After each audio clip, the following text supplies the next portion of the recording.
welcome in, welcome in. Today is a very, very special day. As you can see on the screen here, we have the very, very lovely Amanda RISCHEL alongside me. This is the very first time I think I'm doing something like this on stream, where we get to talk to one of the VAs of an amazing, amazing character in an amazing game by an amazing person. Hi guys, my name is Amanda. I'm a voice actor, and you may know me as Cartethiya and Floodlease in Wuthering Waves. You may also know me as other things, but I think that's definitely the role that I'm known for. Hey, it's the breakout role, and then there's many more to come. It okay? is. I mean, you've been very, very busy lately, so it's a good sign of things. Yeah, absolutely. But yeah, it's Cartethiya. This is very apt because 2.7, the finale, just came out last week. And actually, I finished it like right after it came out. And then Amanda finished it this past weekend alongside Alexandra, who is Tantarella's voice actress as well. It was very, very cute. You guys should go check that out as well, because Amanda actually has played the entirety of the Resonators story, like the entirety of the wuwa story. So we're gonna have some very fun chats in a little bit regarding that as well. And yeah. So I mean, just some general introductions. I know you've probably done this a billion times already since you've been on so many interviews. But don't worry. Did you wanna just give a slight introduction, like how do you got into VA, how you feel about Cartethiya, the role, and just general. Any thoughts that you might want to share? So the question, I suppose, of how did I get into voice acting? I think like a lot of UK-based voice actors, I sort of went the traditional route of going theatre first, then film and television, and then voice acting most recently. But voice acting was always something I really wanted to do. I'm a big fan of animation. I'm a big fan of video games. I've been enjoying those things since I was a child. And so I always wanted to be part of telling those stories, because I think you can do such wonderful things in that medium. I think games especially, they're like the one true interactive medium, right? Where like you actually can, insert yourself. The player really, in a lot of games, they can maybe shape the outcome of the game. And even if they can't, they certainly feel like they are very much inserted in the midst of the story, and they're experiencing it in a more active way than if you read a book or watch a play, where you kind of have that distance. And so I've always just been really drawn to especially games work, and I'm so grateful that I'm now doing that. But it was sort of a path through all of those various forms of acting until I kind of ended up here, which is, and now I mostly work in video games, which I'm very, very grateful for. But I feel like everything I did before kind of has informed, I suppose, the way I work now. I think it's all good practice. It's all acting. And voice acting really is acting first and voice second. So I'm really grateful that I've gotten to try a bit of everything. And Cartethiya and Floodlease, as you say, it's my breakout role. It's absolutely the thing that put me on the map. I've been an actor for a while, but not in a way where anyone has really taken note of me or known who I am or been particularly interested in all that. So this past year has been so interesting for me, because this really is the first time that I am experiencing things like this, where people want to ask me questions and want to talk about games with me. And I think that's so exciting, because there's nothing I want to do more than talk about video games. So, I mean, I'm very grateful to be in this position now and to have, people be interested in my opinions. So yeah, thank you so much for inviting me to be part of this conversation. No, thank you so much, because I actually remember when we first met. I don't remember exactly what it was, but I think Did you follow me first? Because I just remember when I saw you in my follow list, I was like, holy shit, wait, this is crazy. Shit. Because I have this thing where I'm kind of intimidated by people in the industry, because I just respect you guys so much, because it's just so amazing what you guys do. So then like I'm just sit here playing video games and I just post my reactions online, right? I'm just a clown. So then I was honestly really honored, and then I was like, oh my god, this is so cool. I really want to like talk to you about just like stuff, and because I admire you so much from your performance. And yeah. So it's like, I mean, seeing the community, right? Even from like the perspective like of me is really cool. I was talking to you about this earlier, but it's been really cool to see how the community has been able to like kind of come together.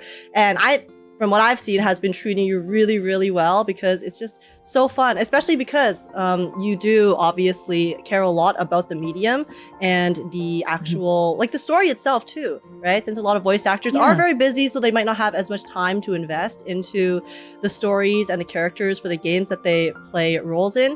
But the fact that you've played through the entirety of the Renacida story, I think has been a really, really cool thing for a lot of players to see and a lot of fans to see, because then you kind of feel that connection, right? The connection of when we're all playing the story together and all being able to gush about the things that are going on. And then on top of that, being able to see your perspective as well from someone who also contributed towards creating that amazing experience. So it's been really wholesome. I didn't start actually playing the game until we were already in 2.3. So I had a lot of catching up to do, right? But I started watching other people's playthroughs, and that's how I found you. Because I was just watching other content creators who were playing through the story from 2.0 and onwards. And I just thought, oh my God, this is amazing. What a good story. And you were one of the people I thought just had lovely and genuine reactions. And that's why I followed you, and that's why I'm very excited to be chatting to you as well. I'm sure everyone who's here watching this right now, you're here as well because you also really like this content, and I think there's something to be said about genuine content and genuine reactions. I think in a time and age where so much has to be manufactured, to please an algorithm, right? It's just lovely to see someone just be their authentic self. So thank you for that. No, thank you. But yeah, speaking of how you said that you have a lot of experience, right, in various fields, I think a cool thing to talk to you about, I have talked to you about this already, but in terms of, the fact that you have had so much varieties of experience with your career, right? You started in theater, you've also done TV, film, you've done like so many different things. And obviously voice acting itself is an acting role, like you said, but what kind of specific things do you think having that variety of experience has been able to help your voice acting in particular? Because with voice acting, it's very specific, right? Like you have only your voice to really convey so much. So I think there's a reason why it really works well to go through the different mediums in the order that most people do. I think theater is something that is just so universally available. I mean, you can always just put on a play in your living room for your parents, right? Or your friends or something. So I think everyone kind of starts out performing live as a full body expression, right? Even if you're doing it, non-professionally, that's how a lot of people have their first experience with acting. It is some form of theater, really. And I think that's great because you kind of have to use all of you, but in that way, it also is the most true, I think, to real life. Whereas as soon as you move into something like screen work, there are all these technical limitations you have to be aware of. You have to be aware of your framing. You have to be aware of your eye lines and the light and all these different things that kind of mean you have to, make your expression quite small because otherwise it will seem kind of crazy and overdone. And I think then, going from theater to screen, a lot of people, they have to kind of rein themselves in and become really precise and small and detailed. And then when you go into voiceover again, you kind of have to turn it back up a little bit because if you're used to conveying everything with, like a twitch of the eye, and that's not going to read. Yeah. So, then people need to kind of dial it back up. But I think what's really helpful about doing all of it is that it's all acting, it's all character work. And I think when you've been used to performing full body physically, I think it becomes more ingrained in you that even when you're doing a vocal performance, the body still has to be there, or we still need to at least hear the effect that whatever is happening would have on the body. So a really common example is if you are doing voice lines while the character is in combat, you need to project you actually more, swing right? IRL as you're delivering it.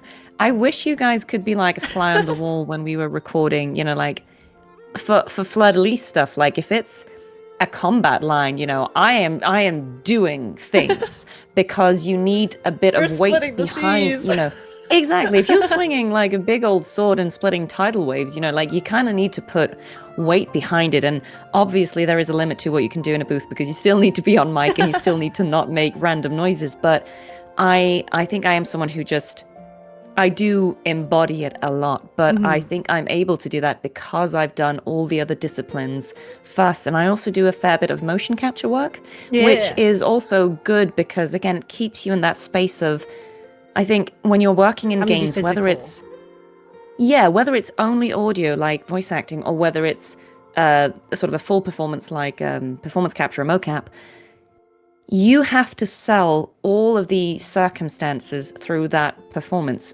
So vocally, you should be able to hear where I am. And things like, it's not just things like, is there noise like on the battlefield that I need to kind of overpower? It could also just be things like, is this a private conversation? Am I trying to not be overheard?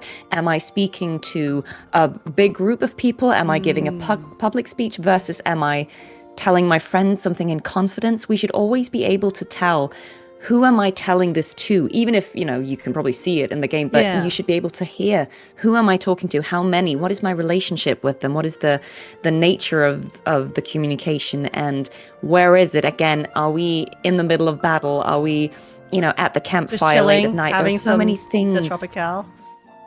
Yeah, exactly. Enjoying some pizza tropical. Or even just things like, being injured. I think we've all played games where like maybe the character has different voice lines when they're injured. And so then you need to filter through the strain, or like if you're saying a voice line while the character's doing something, you need to hear that they're doing it. So there's just so many things you need to just be mindful of. But I think having done something where you are physically doing the thing, because in theater you would actually be doing the thing. Yeah. I think it just kind of builds the habit of imagining that you're doing it, even if you're not actually, right? Yeah, and then and sometimes vein, sorry. Oh, sorry. No, you finish first. Sorry, I interrupted you. Well, I was going to say one thing that people might find interesting is, so I have announced that I have worked on the Battlefield game that has just come out. And just to give you an example, guys, when we're doing things like Battlefield, where, obviously we're playing soldiers, they will actually give you like heavy things to wear and hold. Like you are actually like you're decked out, recording lines with weighted stuff on, so that you sound like like that you're weighed down, or like maybe you're like carrying really heavy things. Like we have all these really heavy props we can use so that we actually sound like we have that going on. That's so interesting. So, yeah, because I've seen obviously behind the scenes of voice actors trying like doing some physical actions when they're, for example, if they're swinging a sword, they'll swing like a wooden stick or something, right? But I didn't even think about the fact that even just when it comes to your own, not necessarily appearance, but your physical, like what you're wearing, right? What the character's wearing. And like you said, those weighted vests to mimic the equipment that you would be wearing when you're going to battle or whatnot. Yeah, it's so physical. And I'm sure that also helps with getting yourself immersed in the role too, right? Because you don't have any of the actual like visuals when you're recording. You only have the script and descriptor. Usually we don't. Yeah, usually we don't. We have a spreadsheet, like an Excel spreadsheet, right? That's the glamour of voice acting. That's what we're looking at. Yep. I think every now and then, so it depends on the game. So if we are assuming it's something like Wuthering Waves, then you'd have the spreadsheet with the lines. Every now and then, if there's a sort of a pre-rendered cinematic scene where it has to be exactly the same in all language versions, then what we might see is, so we will hear the original voice actors. So in this case, that would be the Chinese voice actors. Okay. They will go in and put down their lines first. And then I think the animation is probably timed around that performance. So we will see like rough storyboard art that kind of like matches what is happening in the vocal performance. And then we have to, with that in one ear, kind of dub it over in exactly the same way with the exact same length. So those are the only instances where we actually see anything visually. But what we see typically is very far from the final product. So sometimes when people say, oh, why did the voice actor say the line that way? Like clearly she was looking sad, but she said it in a happy way. We probably don't know what the character looked like when we had the line. So, you're seeing an Excel sheet. Yeah, that's the thing. So sometimes, sometimes it could simply be that we didn't have all the information about what was specifically happening, and then there can be a bit of a mismatch between what it looks like and what it sounds like. Yeah. I mean, at least, sometimes it happens, but it's hard, right? Because there's so many voice lines and you probably record them in such long sessions as well. Like one thing that I think a lot of people sometimes don't realize is that I think from what as far as I'm aware, right? When you're doing voice acting sessions, usually you're by yourself, right? It's like not that often where you're actually being able to bounce off of the other characters and the other people.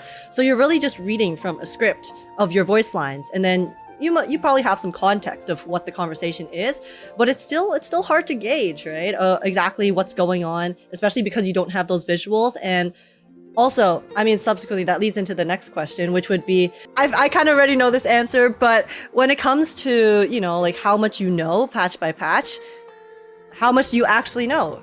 I know, assuming we're talking about something like the Wuthering story. Waves, I know what I need to know. So just to give an example, in Wuthering Waves, I would get told what is happening specifically with Cartethiya, but I wouldn't necessarily know what other characters are doing at the same time somewhere else, because that isn't need to know for me, right? So I kind of only know what's happening in the scene, and sometimes I need to be like, okay, how did we go from there to there? Like, what happened in the middle? Missing some context, So I have enough information that I can sort of do the bit that I'm in, but that's why, I think people sometimes think I pretend to be surprised by things that happen in the game when I'm playing it, but genuinely, just to give an example, 2.2, I didn't know what was happening with Cantarella outside of the moments where she's speaking to Cartethiya. So anything that happens before that, I'm like, I have no idea. So when I saw that, I was like, oh, that happens. Okay.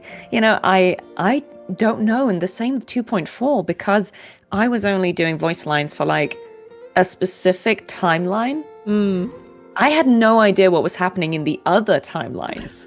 I was just like, whoa, this is an entire different story going on over here that I just did not know. I had no idea. I had no idea what was happening. It was like, oh, okay. Yeah, so even if you're trying to predict I know what I need to know.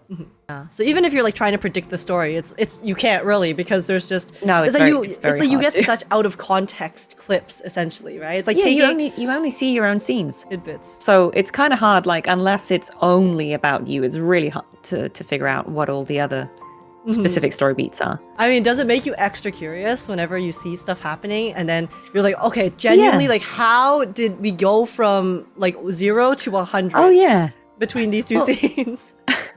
A good example is that when I was given the script for 2.4, before I started going in, I just kind of flipped through it out of, again, curiosity, because at that point I'd started playing the game and I was actually quite invested, and I was like, oh, I wonder what's going to happen.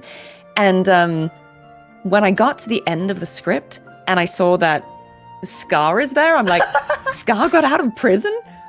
When did that happen? And I was just like, oh my God. And then I had to obviously keep quiet, because I was like, well, I can't tell anyone because this is confidential.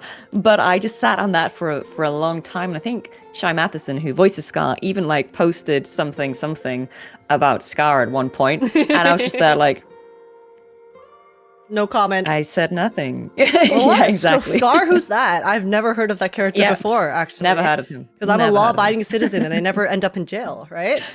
This is me every time. Like, every time I know something, I always panic. I'm like, I can't say anything. Like, sometimes I even have nightmares that I've, like, leaked something. Oh my, and it's just, not the nightmares. Yes. Yeah. But the funny thing is, it won't be like that I leaked something real. It'll be like, oh no, I accidentally tweeted that I was in this game 15 years ago that doesn't exist. And I'm like, what? Wait, I had a similar thing where it wasn't like being in a game, obviously, but I think for a few patches ago, I think Star Rail, I dreamed that I had played the upcoming patch even before the upcoming patch had released. And then I woke up, I was like, wow, that was such a good patch. And then I realized, I was like, wait a second. That wasn't real. I love that. You just imagined the whole story.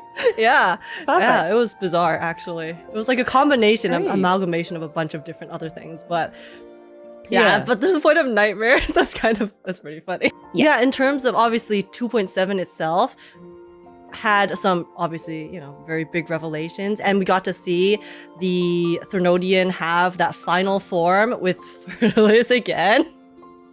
Yep. How was that? Yep. That was cool. I mean, I thought it was really fun to see like the final form, or like the I guess the form it had intended for Fleur-de-Lis to have. I mean, I think it's a very cool design, like that sort of goth Fleur-de-Lis. I mean, I thought that looked really cool. I'm very normal about the Fleur-de-Lis design, okay? But yeah, I mean, like, because you did the voice lines for the Threnodian there. Did you? Well, so just to avoid any more misconfusion, I did a few of the voice lines, but only specifically in the moments where Leviathan is pretending to be Fleur-de-Lis. It happens like twice that it kind of fakes out Rover and pretends to be Fleur-de-Lis. Yeah, like earlier on in the and story. Rover isn't fooled. So like there were a few lines where I did voice Leviathan pretending to be Fleur-de-Lis. So it's kind of like sexy Fleur-de-Lis voice. Even sexier than normal Fleur-de-Lis. Yeah, like deliberately sexy Fleur-de-Lis voice. But that was really fun. But just because a lot of people have asked me, I do not voice Leviathan and Imperator, like in general. That's someone else. That's not me. Yeah. They are amazing though. So like, just final question on that particular thing. So in like the final scene, right, with that like final Fleur-de-Lis evil form. Yeah. Was that you or was that not you? Well, so yes and no. Like it was both of us, because I think there's like combined. There's a moment at first where I think it's like, as I remember it, there's a moment where in the beginning it has a few lines pretending to still be Fleur-de-Lis, and then Rover says like, "You're not her," and then Leviathan kind of goes like, all right, whatever, and it goes into its true voice, which again is the same. I think it's so cool that it's the same voice actor doing the Sentinel and Leviathan. Yeah. I just think that's really cool that it's the same voice, right? Me too. It's really cool too how even with just the casting decisions and the directing decisions on that, the fact that like the Threnodian and not the Threnodian, the Leviathan and the Sentinel have the same voice actor. It's so symbolic, right? It aligns with the story perfectly and makes sense because they are one and the same. They've combined before in the past, and then just it makes total sense. But yeah, I mean, did you have any like particular moments voicing Cartethiya specifically, or / Fleur-de-Lis that really stood out to you? Like, what were some of your favorite moments voicing her? I think I was really excited the first time I got to voice Fleur-de-Lis in 2.2, just because we'd kind of been building up to it, and I was like, ooh. And it's not actually that many lines she gets, but I feel like what she does get in those cutscenes is quite epic. Like, I think what's cool about Fleur-de-Lis is that all her lines are just bangers. Like, she doesn't say anything that isn't incredibly cool. Yeah, and by the dialogue, by virtue of that, I sound really cool. When I do her, because she's just a badass. Your performance also 100% helps carry it too. So I really do like Fleur-de-Lis, and also she's obviously closer to my voices. Anyone who's played the game can tell my own voice is more in her pitch. Cartethiya, I go way up, but I think one thing I really enjoyed was so basically I recorded it in sequence. So like I did all the Cartethiya lines first, and then I did Fleur-de-Lis, and then I did merged Cartethiya and Fleur-de-Lis. And it was really cool doing it in that order, because it just kind of meant I had the opportunity to sort of do, because I knew they were going to merge at the end of the story, I had this opportunity to do a cool thing where I kind of could craft two different voices that were very distinct. Like they didn't want them to be, it's the same person. Like they wanted them to be very distinct, but then be able to merge into a third thing that wouldn't be too far from either. And it was just a very cool challenge where I could kind of make two voices that weren't so annoying that you couldn't sustain them for like several hours, but felt incomplete. I was trying to see if I could make them sound like they were missing something. So 2.2 Cartethiya's voice is very breathy and uncertain, because she's literally not, she doesn't have a physical form. She's just like a, Yeah, you and know, she doesn't like have her little spirit memories, there. and she has so much anxiety about everything of what's going on. So right? so she was very delicate, whereas Fleur-de-Lis has all the weight and the physical form, but she also has the exhaustion and like worldliness. the weight of it on her shoulders. And so I tried to make her have that exhaustion in her voice. And then when they sort of combine, they have a more grounded, more healthy, more sort of middle ground voice, but also that's when the sense of humor comes back. Merged Cartethiya has a bit of sass, which I think is nice because in her Yeah. backstory, we see that she was, you know, like a fun girl originally, right? She did some fun things, and I thought that should be reflected in the kind of performance. And I was happy that at the end of 2.7, even though obviously a lot of serious things happened to Cartethiya, She got her happy end. She got a happy end, but also I was glad to see that she kind of went back to her, you know, funny self, right? She's joking about like, aren't I a good actor? You were all fooled, you know? And I think it's really joyful to see her get those moments of just being silly, because I think that's who she is at her core when she doesn't have to, you know, do life and death stuff. It's just nice to see her get moments of fun as well. Yeah, I mean, she's very silly, but I have a very serious question for you because chat will not let go of it. Yeah. Okay. Amanda. Do you like Pizza Tropical?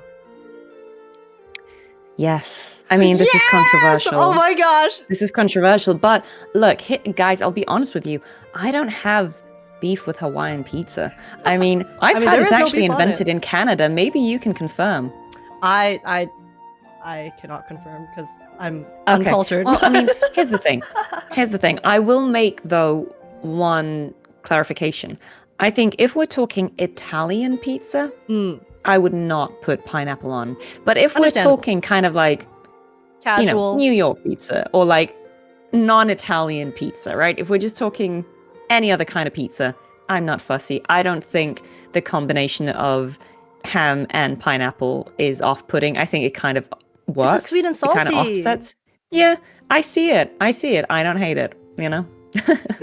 What is so confusing about Pizza Tropical is it's not just a pineapple pizza because it's not ham. It's just crown apple or pineapple, but then it also has jam on it. So I feel like really I did not know that.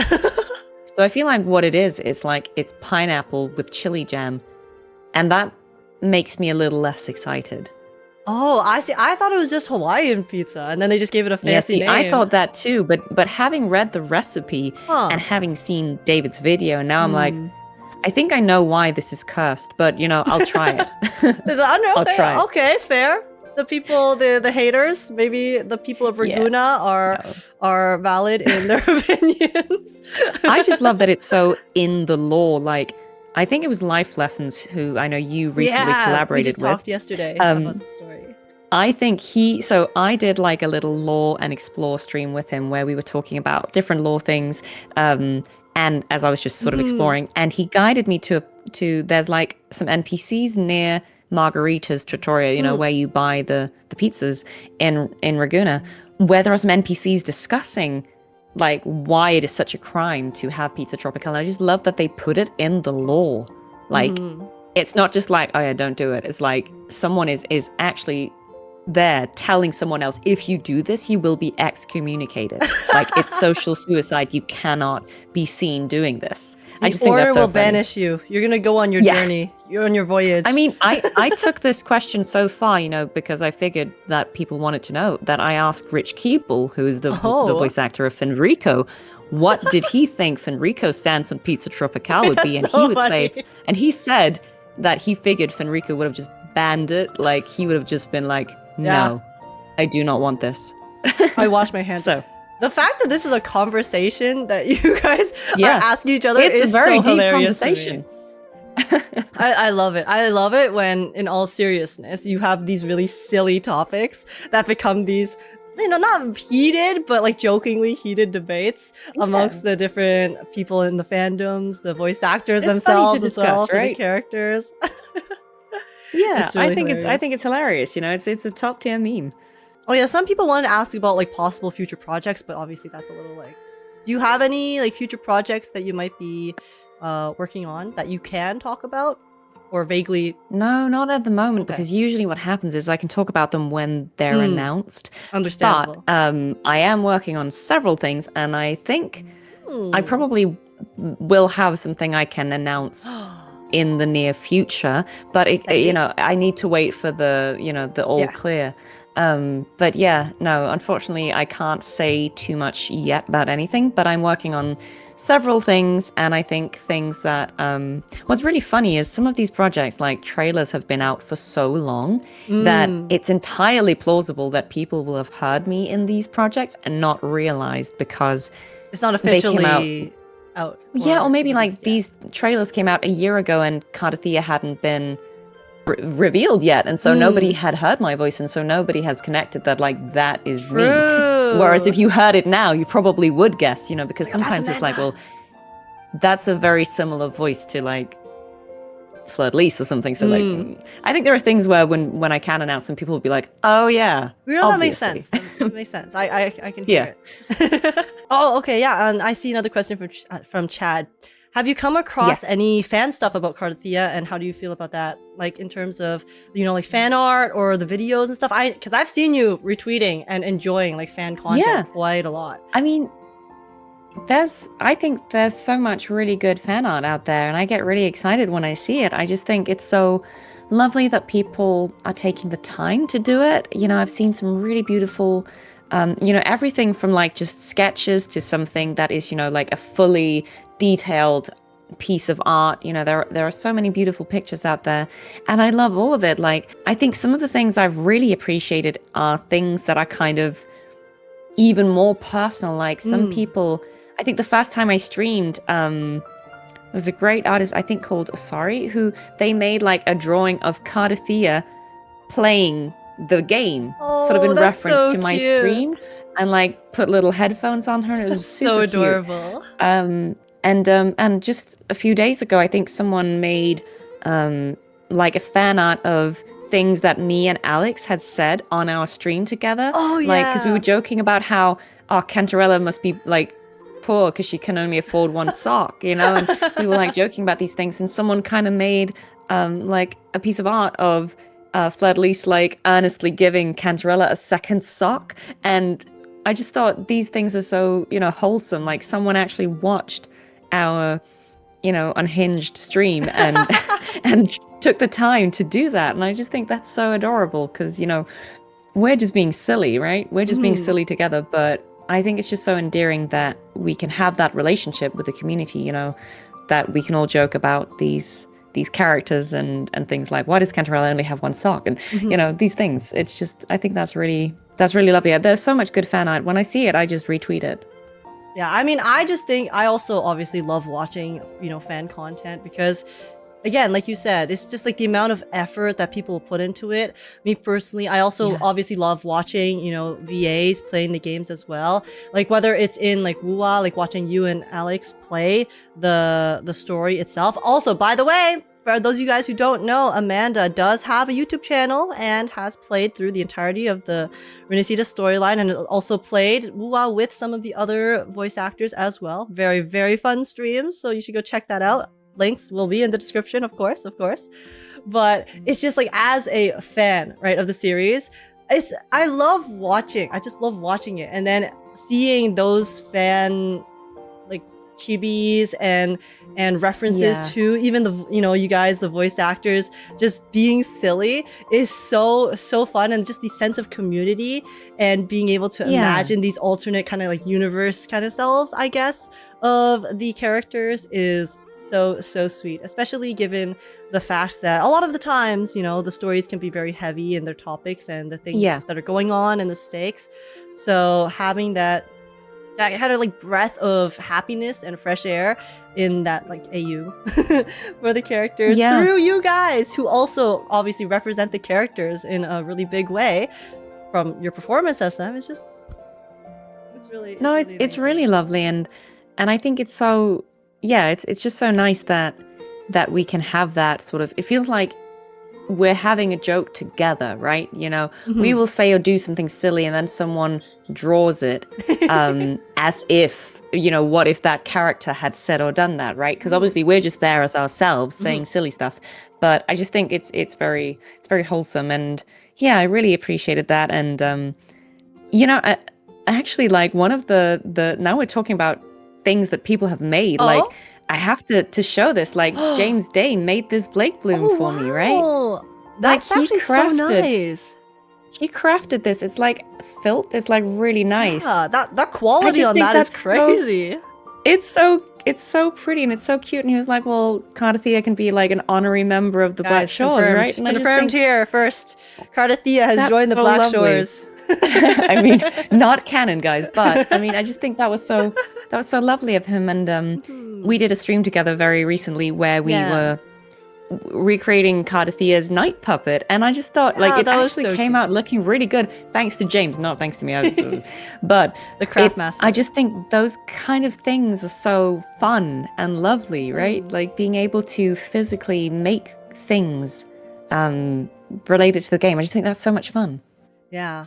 Oh, this is a good question. Which one of the updates for the story was one of your favorites to play through? Because I know you said you really enjoyed like doing specific stuff, but like for playing it as like a story experience, were there any particular parts that really stood out to you separately from voicing in it? I think they feel very different. I feel like maybe it's just me, but it feels like each patch they're trying to experiment with different play styles or different ways of experiencing the content. And I think that's what's interesting, and that's why it's hard for me to be like, oh, that patch was clearly my favorite out of. But I feel like there were moments in each one that I thought was spectacular. Like the end of 2.4 was like a whole whirlwind of like, what's happening? And I also thought, 2.5 was really interesting, but that felt more like an introspective story. Like the gameplay felt not slow, but like it felt very different because it felt like it was more about discovering like the inner workings of Frolova and the nature of that relationship with Rover and what had maybe happened in the past between them. And then 2.6, I thought like, again, the end of the first part of 2.6, I don't know why, but it kind of reminded me of Mass Effect because that whole like racing to that, like, I can't remember what it's called, like the Earthrind or like, the place where you're like, we've got to get there. And it kind of looked like a Reaper, right? And I was like, okay, we've got to go. And like, it was just also like tense, that whole ending and fighting Augusta and her coming back. Like, I'm spoiling everything, guys, but I'm just going to assume you've played it, right? I've been spoiling stuff, so. I think that was so fast paced that I was like, by the end of it. But then I actually really liked the slower pace of part 2. Like, and again, I didn't think it was slow, but I liked that whole sort of going into the underworld kind of thing and bringing Iuno back. I thought they felt so different to play. And maybe it's because I've only been playing this game for a few months, but they all felt very different. 100%. Yeah. But I really enjoyed all of it. I mean, I think 2.2 was the first like proper story that I really like played through on stream and doing all of it that way. And obviously I knew a lot of what was going to happen, but it was very exciting to see it all come unfold together and to find out. I didn't know what Cantarella's role was in it. Yeah. So even though I'd recorded everything I had, I was still like, wait, what? When I found out all like the bits about what was the Sentinel's plan and how did Cantarella figure in and like what was going to happen? Like that was so mind-blowing to me. So obviously I have a very soft spot for 2.2 because I have so much fondness for that bit of the story, but I think they've all just been really interesting to play. And 2.7 obviously was a whirlwind. Like the final hour of that was like... It was just like banger, banger, banger, banger. Yeah. We had no words. I think anyone, if you watched the stream that me and Alex did, we were just like eyes glazed over like, what is happening? Yeah, I was freaking out during the entire last arc as well. I was like, dude, there's so much happening and it's so cool, but also like there's so much happening, so what's going on? But also like I know what's going on, but what's happening? Oh yeah, 100%. That final battle, we were just like, It was great though. And actually, I also like hearing that again.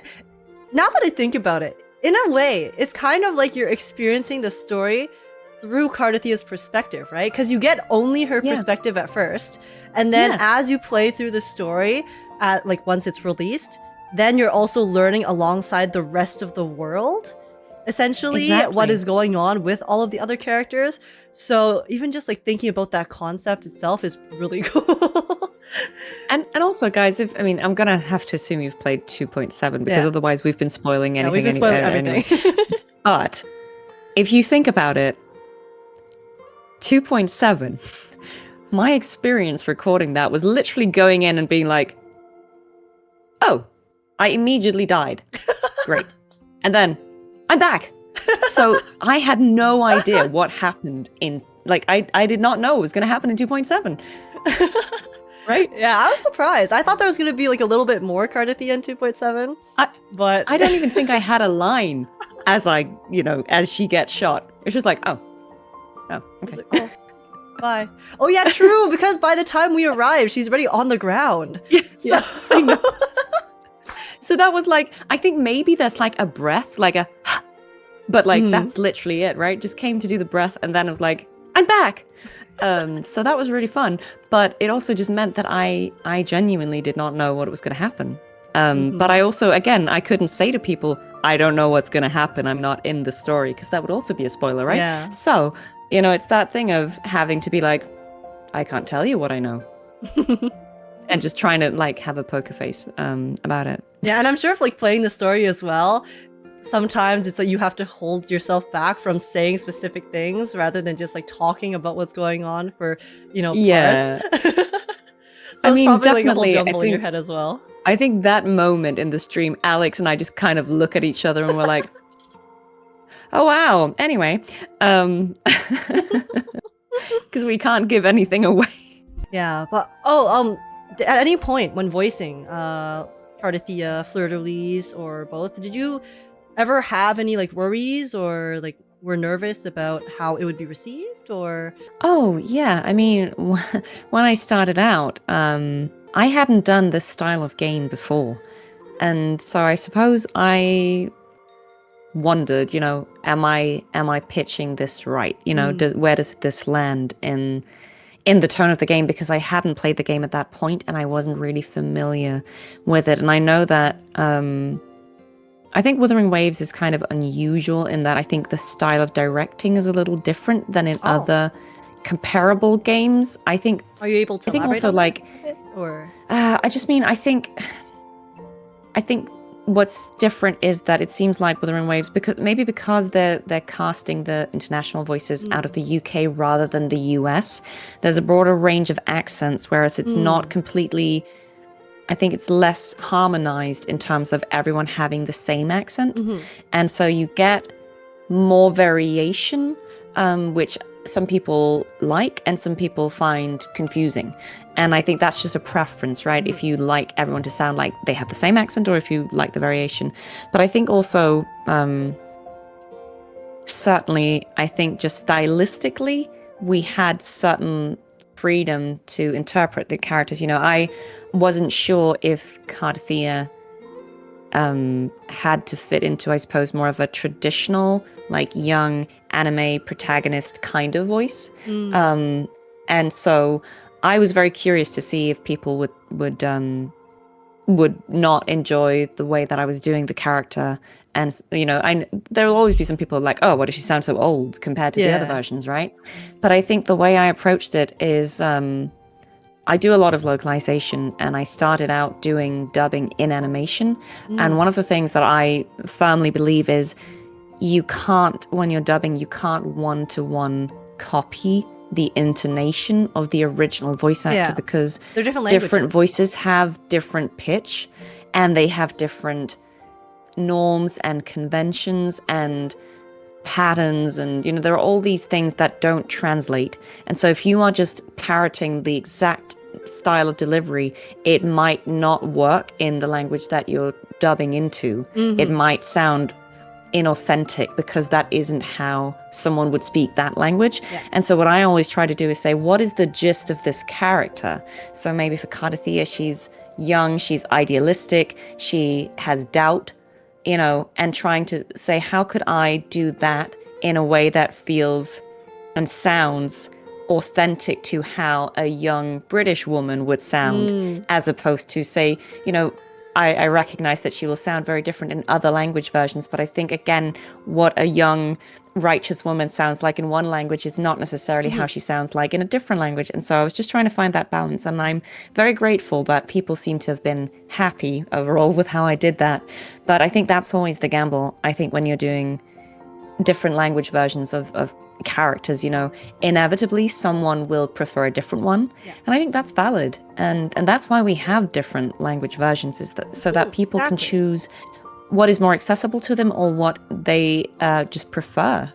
And all I can do is try to, solve the problem for the people who choose to play in English for whatever reason of translating the characteristics of the character into that language.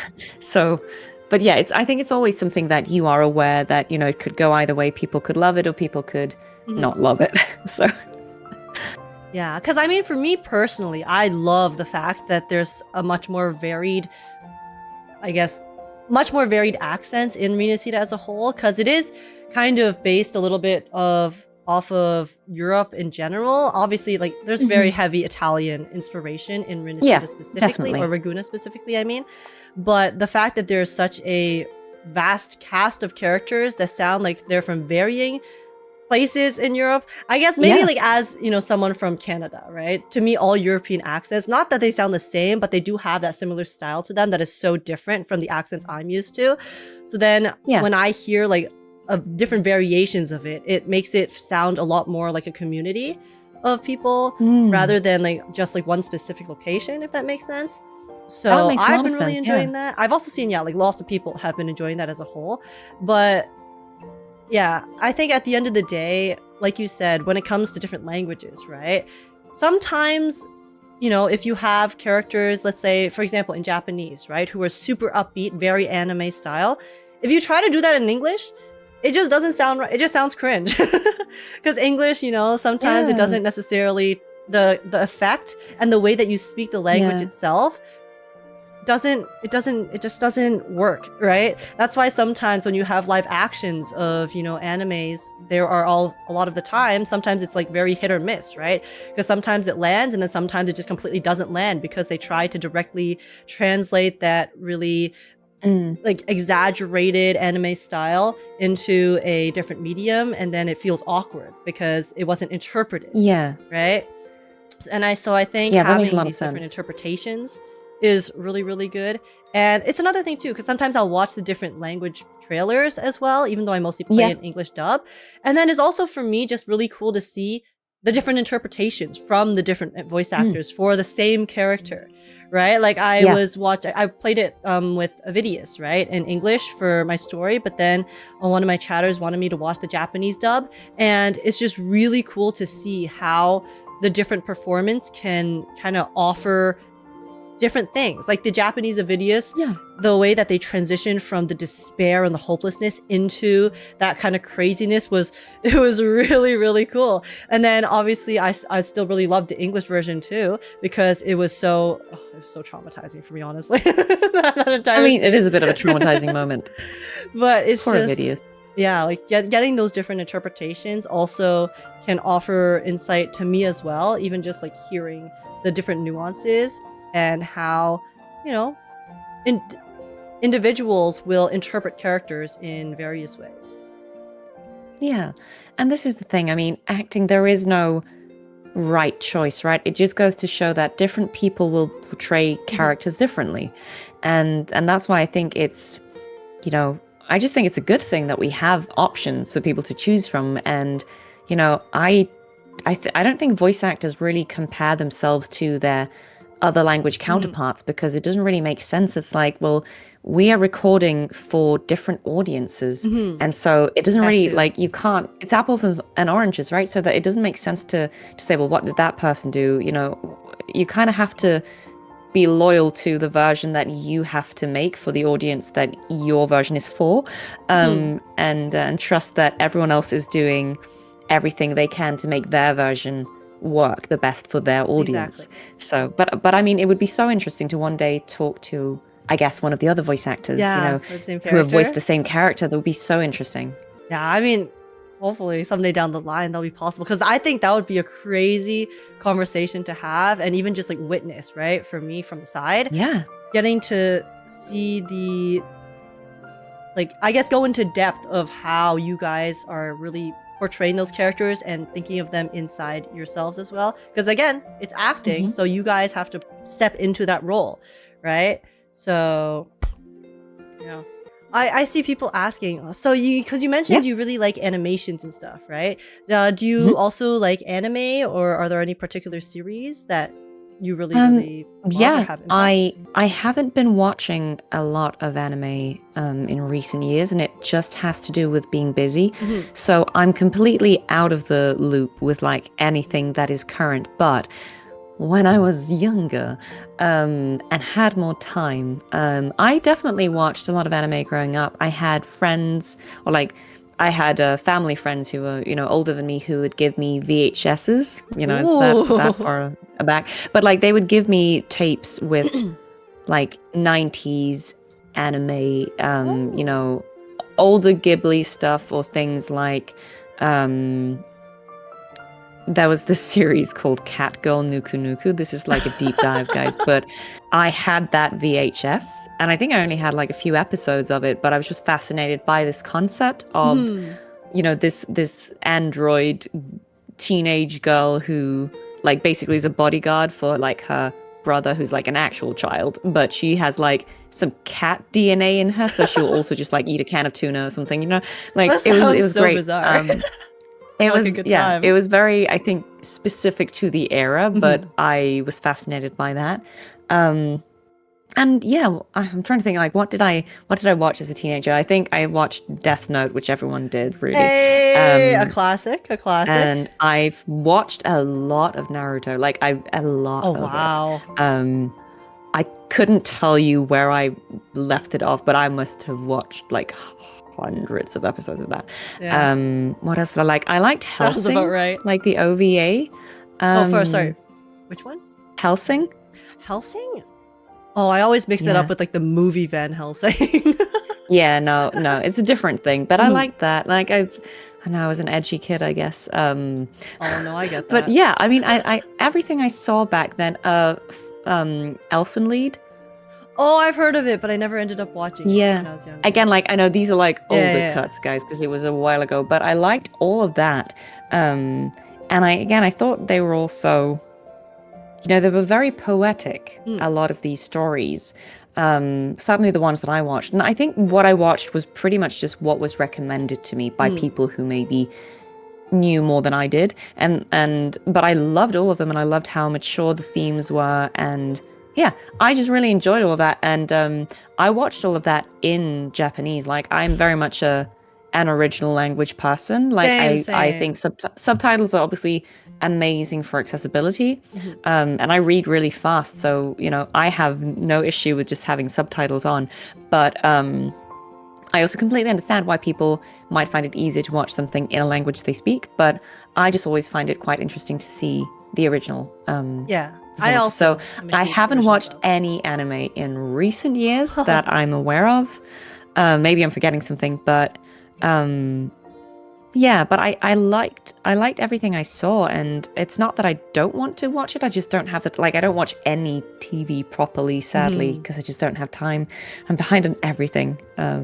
Yeah, I mean, I totally get that because, well, I think for me, I used to, yeah, like read a lot of manga, obviously, and I read Naruto, right? I actually actively refused to watch the anime back then because when you Yeah. watch a show, it's like a certain amount of time commitment, right? There's like X amount of minutes per Yeah. episode, and there's X amount of episodes. So then in my head, I felt like I had to sit down for X amount of time if I watched it versus reading it. I can like read a little bit here, read a little bit there, so. Yeah, I mean, just Yeah, in yeah, yeah. terms of like watching TV and watching shows and stuff, I totally get the time. I have one small recommendation. If you do ever find the time, Freerin, I Yeah. know you've probably heard tons Oh, I've about it, heard this is amazing. but Yeah. yeah, it's a I've really, heard it's really so good. And lovely a series. lot of people say that Cartethiya reminds them of Frieren. Mhm. So, I mean, Yeah, because it's like very fantasy-esque. Though yeah. I think Freerin is a bit more like kind of slice of lifey in a sense. but also it has some, it just like it does these really emotional themes, but also like really cool things really well. So if you ever have time, I Yeah. recommend Okay. Free Rin. And the new season's I also mean, coming I out would next love year. to. I would love to check it out. Yeah. I mean, I've heard really good things. Oh my gosh, this question. Has it ever been your dream to be one day an industry creator as well? I mean, I personally think that, listen, you've already done amazing things, like with Cartethiya, right? Thank you. And obviously, things are picking up. You have lots of, like, the more, recognition you get, the more, opportunities you'll have to play these roles that are going to be super, super amazing and have, like, wider reach and just overall be able to impact more lives. So... But yeah, have you ever thought about that? For the yeah, fame? it's interesting because I am someone who would love to be successful. I mean, who But wouldn't, I think right? my definition of success, though, isn't necessarily I've never particularly like dreamed about being famous, if that makes sense. Yeah. For me, I kind of feel like I love the work. I love games. I love storytelling. But I like working on them. But I also just love them as a gamer. Yeah, I mean, I they're think very everyone can meaningful. tell. They mean a lot to Like you. the way that some people have like comfort films, I have comfort games. Like games that I will just replay over and over because they make me feel happy and safe. Yeah. And being able to be part of doing that for other people, that's very meaningful to me. I've had a lot of people saying that Cartethiya is a comfort character for them, and that means a lot to me because I have those things in other games for myself, and I just know that isn't nothing. So I've never dreamed about being famous. It's not important to me that people know my name, but I suppose being recognized by the industry is always lovely. Having your peers recognize the work that you do and having the industry think that the work that you are doing is good. That's, of course, something I think everyone strives towards. And I mean, I should be so lucky to be in the same conversation as Jennifer Hale one day. But I think less can satisfy me. Like I'm just very grateful to be doing the work that I'm doing in the first place. And there are so many projects that I'm working on at the moment that are, beyond anything I could have imagined. Yeah, but I already just feel like, this past year, I've already been working on so many things that I cannot believe and would never have thought that I would be doing. And I feel like it's only getting started. So I am very optimistic about the future, but I'm also just very grateful for everything that's already happened. Hey, it's all of your hard work and effort that has been bringing this to you. Thank you. You deserve it.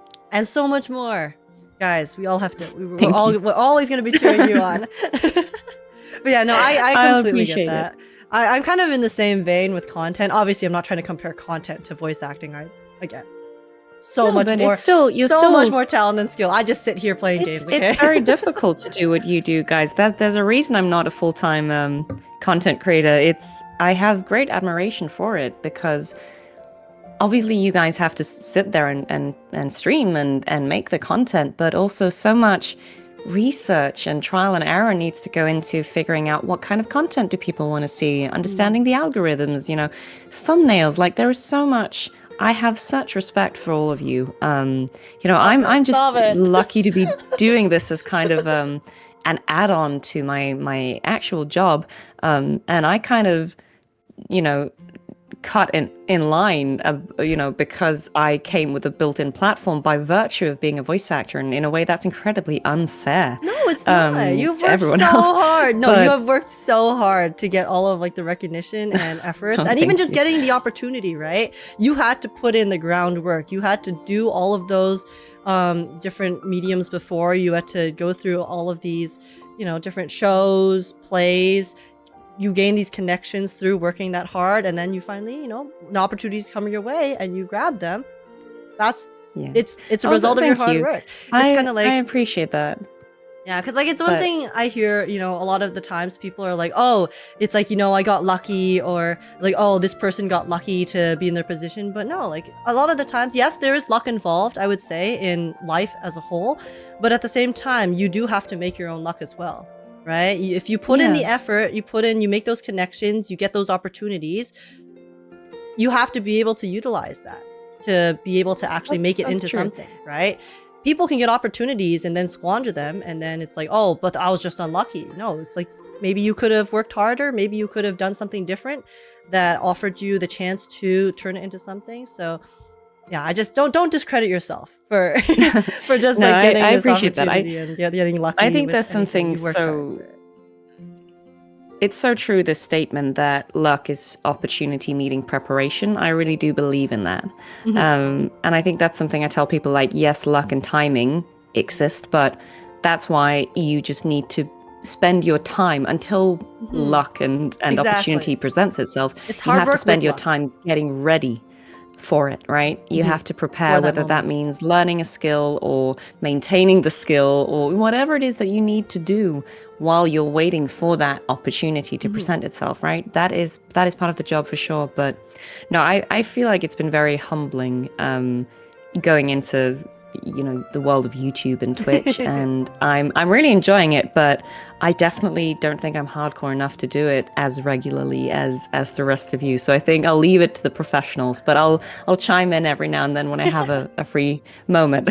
No, but the fact that you like, put so much effort into even just doing those story streams for, the fans in general is already, so again, I keep glazing you for it, but it's just such like a thoughtful gesture, right? Being able Of course. I mean, to I'm enjoying it too. yeah. I mean, I get to experience the story with a lot of very kind people.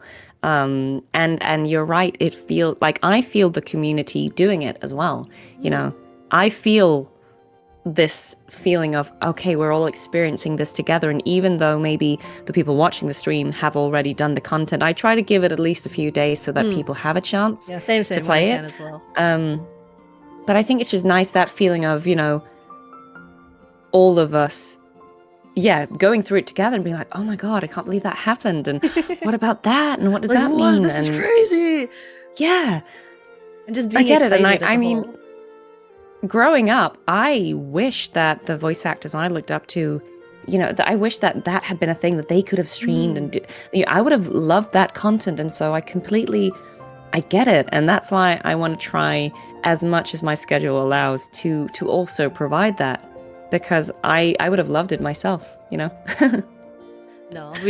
lots of us, and I think I can speak for a lot of people when I say this. We absolutely adore it, and yeah, like you said, you're giving us that super fun content. You're also building, community as well, and I think, like online, there's lots of drama, all that stuff. So it is really, really nice to see, you know, communities that can just come together to enjoy things as well, right? Without trying to necessarily like farm content or whatnot. Right? That's another conversation for another time. But Yeah. but it is definitely really nice. It's a very nice breath of fresh air, essentially, to have people like you who, on one hand, will work so hard to create this amazing, amazing, voice acting in this game for us. You're part of the final result of these games that people enjoy.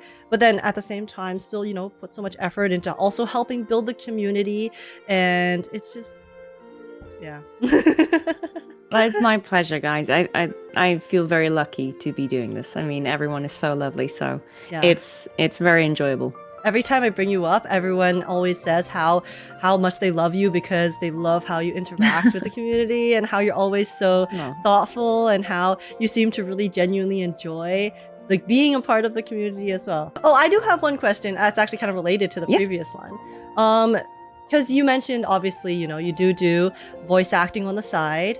Do you think you would ever love to pursue it full time? If ever gets to a point where you think it could be a reliable thing to sustain you? Oh yeah, I mean, I'll be honest. I'm already at the point where like I could just do this. Like I don't need to be doing other work. I think I'm just such I know You need that security. how... You need that security. Well, yeah, I think it's just I know how the work can be intermittent, and I would just never assume that because I've had one good year, then that will just stay that way forever. And I think I'm sort of keeping my options open. I mean, that's always until good to such do. a time that I'm like, oh, I definitely cannot. I'm sort of coming to the point where it's like it's getting tricky to do multiple jobs, but I'm still balancing it. But But Yeah. we'll see. We'll see in the future.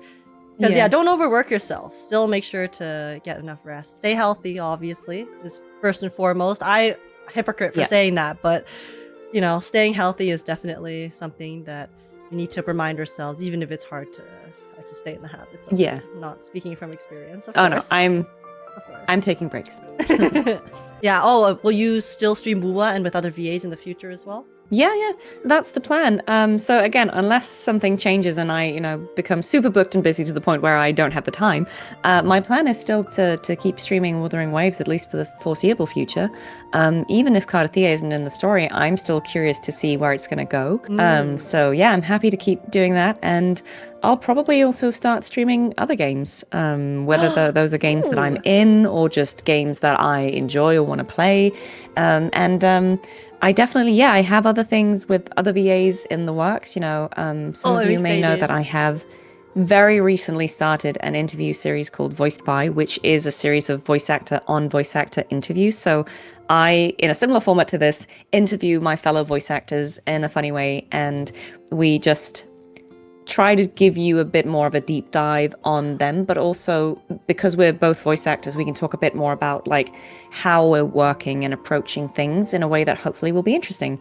And I also, love those. I love those. I'm going to be watching the hell out of those. Oh my god. Yeah, please tune in. And as you know, I'm good friends with a bunch of other voice actors who worked on Wuthering Waves and other games, so they will definitely pop up, and we will keep doing funny collabs. Alex Gelf and I have been talking about streaming a single player game together, so we'd play through the whole game maybe. So stay tuned if you're interested in that kind of content. That's exciting. Yeah, links to all of Amanda's channels will be in the description, of course. So please make sure to follow her on all her social media and her YouTube channel, so you can keep an eye out for all of that. Because I know people. You guys want Amanda to do a voice line before she leaves. We'll close. Yeah, we off can with do that. We'll we can close do off that. with that. Oceans bow before me. Yeah. I mean, I'm just, sorry guys. I know this is very on the spot, but just gonna move the microphone away from me. Sorry if we peak. Oceans, bow before me. I'm sorry. The tricky thing about that is because there's such a volume level between the two. Yeah. So it's like you have to kind of do that. Yeah, I mean, actually, there aren't that many lines where it in the line switches, but there are a few like those. Same with Furious Tide, Split the Heavens. I think that also starts in Cartethiya voice. I can't remember at this point. But my favorite line to record was actually probably the one where she's talking about switching into Fleur-de-Lis's voice, and she does it. Oh. And I just thought that was so deliciously meta. You know, like, Wait, you know the one I mean? I vaguely remember. I have no idea where it's from. Does anyone remember where it's just an idol. I think it's just an idol. Oh. Or I can't actually remember the context. And I should know this line by heart. I don't know. But she basically says something like, every time I turn into Fleur-de-Lis, I have to be so mindful of my manners, my tone. Everything has to be so solemn and serious. It's really difficult, truly. So she kind of like does the switch mid-line. And it's kind of like Cartethiya mocking Fleur-de-Lis's voice. And I just think that's hilarious because she's putting it on. So it's Cartethiya pretending to be Fleur-de-Lis. Do you know what I mean? At the same time, they're like the same person too. So it's like she's kind of just making fun of herself. It's like but that line just cracks me up. That and the puppet one, the idol one, that just always made me laugh. Where she's playing with the puppets, I think that's really funny too. Today's story is a great battle between a righteous knight and the wicked Threnodian. And the winner is Cartethiya the Knight. So it's just really cute. Oh my god, the bleh got me. That's the thing. I realized I'm the only person who's like unhinged enough to actually do a death sound for the Threnodian. Like all the other voice actors are like too classy. They're just like, I'm not going to do that. I'm not some weird goblin, Amanda. But I was in like, character, okay? I just thought, you know what? Cartethiya is committing to the bit. She's been practicing this little puppet show for 20 years. She's going to do the sound effects, right? Hey, she literally told the Threnodians suffer by disobedience. So if there's any character that would do that, She It's did. our girl. Also, they want you to Yeah. do that line too. What's up for my disobedience? Yeah. Okay. I'm gonna move this away again. False divinity, suffer my disobedience. Oh my god, my leg just started cramping because the way that you can just like go into the voice at any given moment is so just bizarre to me.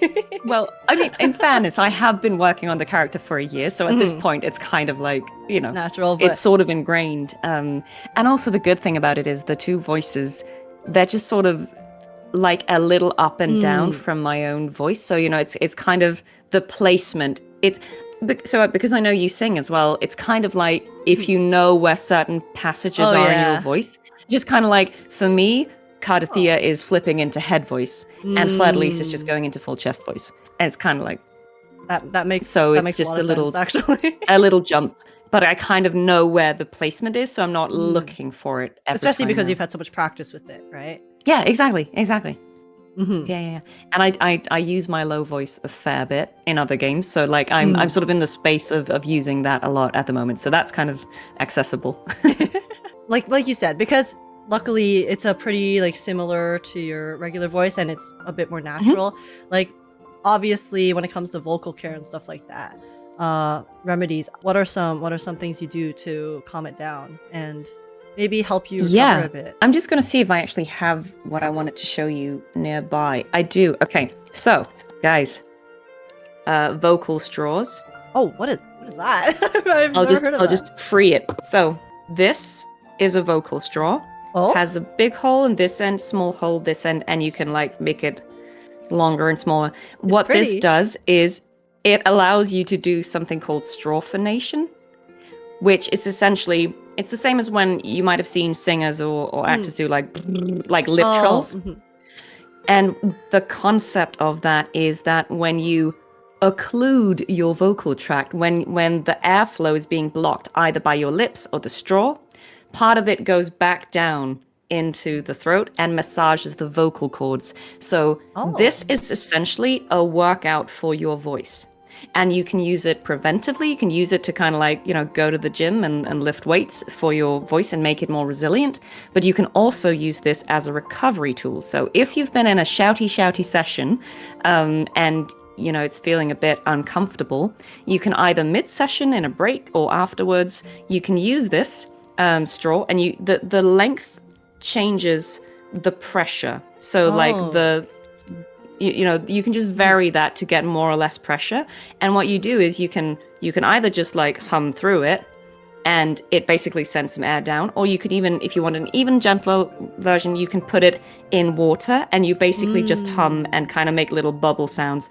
But it's a very gentle way of doing vocal recovery, and a lot of professional singers use these. Like, this is very commonly used in like musical theater. I also am obsessed with something, we talked about this, called Ninjong Paper Koa, which is like a Chinese herbal remedy. Again, a lot of vocal I think I have some performers use this. downstairs because my brother got sick recently. It's and we great. bought some. It's kind of like a herbal, it has like a hint of licorice, I think, for me certainly. But it's like this kind of like cough syrup that you can just have a spoonful of, or you can make a tea with hot water and have it however you like, but it hydrates the throat very well. And so again, I feel like that and Manuka honey really help to kind of lubricate everything. Again, if you are in shouty sessions. But at the end of the day, you also just need vocal technique. You can't just remedy your way out of it. You kind of also have to make sure you're doing things safely. And I think there are certain people who specialize in creature vocals or extreme vocals, and they can kind of teach you how to safely do it. It's also about anchoring, which again, the singers out there will know a bit about. If you're trying to do a high, loud, powerful belt, you can't like squeeze your throat or it's going to be really unpleasant. So basically what you do is you anchor yourself. If you've ever watched someone do like a great high note and they're doing this like thing that seems a bit pretentious, it's also because they're anchoring themselves. So what they're doing, it's not just like a gesture. They're actually like putting pressure into their arms, and that takes the strain away from the throat. Like if you're trying to push against resistance, because you're doing it there, you're moving the strain away, and it helps you to keep everything open. So sometimes if you see like powerful Broadway singers like Cynthia Erivo, like she's got like strong arms, right? Because they're just like anchoring themselves. So that's something I do a lot when I'm shouting. I'm just making sure that I'm like not putting the strain in my throat, and that really helps as well. So, you know, singing exercises, all of that kind of vocal training is very, very important to keep, I suppose, your vocal stamina up, but also knowing when to take breaks. You know, I'm actually really bad at that because I'm just like, nah, Me too. I'm fine. I But, just yap. you know. I just yap for hours. Yeah, I'm taking notes. I'm definitely gonna be looking into some of that. I need to really get me a recommend straw.